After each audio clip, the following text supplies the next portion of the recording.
এই হুজুরকে আপনি বিয়ে করতে চান, বিয়েটা কতদূর আগালো একটু বলবেন? এটা ভুল কথা। আমি আজহারি হুজুরকে বিয়ে করতে চাই এটা বলি নাই। আমি বলছি হুজুর টাইপের ছেলে আমার পছন্দ। আর আমি বলেছি যে আসিফ হুজুরকে আমার বেশি ভালো লাগে আরকি। আসিফ হুজুরকে বেশি ভালো লাগে। সেই ক্ষেত্রে আপনি তাকে বিয়ে করার জন্য মনে থেকে একটু আগ্রহী। সেই ক্ষেত্রে সেই পথে কতদূর এগোলেন একটু জানতে চাই। আসলে তার সাথে তো এখনো পর্যন্ত দেখাই হয়নি। আসলে ভালো লাগে। বিয়ে হবে কিনা এটা তো জানি না। বিয়েটা তো আল্লাহর কাছে।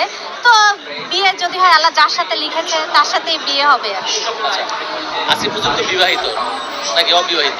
সেটা আমি সঠিক জানি না। আসলে উনি বিবাহিত কি অবিবাহিত আরকি। যদি অবিবাহিত হয় তাহলে আপনার কি হবে? আচ্ছা, এখন আমি একা চাইলে তো হবে না, তারও তো চাইতে হবে, তাই না? যে এখন সে আমাকে বিয়ে করবে কিনা, তাকে আমার ভালো লাগে আর কি।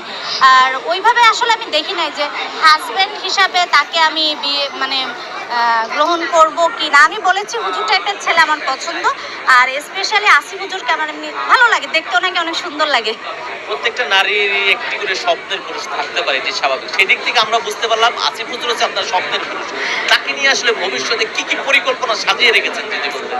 আচ্ছা, আমি এটা বলতে পারছি না সে আমার স্বপ্নের পুরুষ, তাকে আমার ভালো লাগে, বাট আমার আমার ভবিষ্যৎ পরিকল্পনা হচ্ছে যেটা আমি চাই একজন হুজুর টাইপের মানুষ আমার হাজবেন্ড হবে, যার পাশে শুয়ে থাকলে সে আমাকে গজল শোনাবে। ইভেন তার গাড়িতে যখন আমি চড়বো সে গান বাঁধে, সে আমাকে গজল শোনাচ্ছে, গাড়িতে শুয়ে আছি গজল চলতেছে।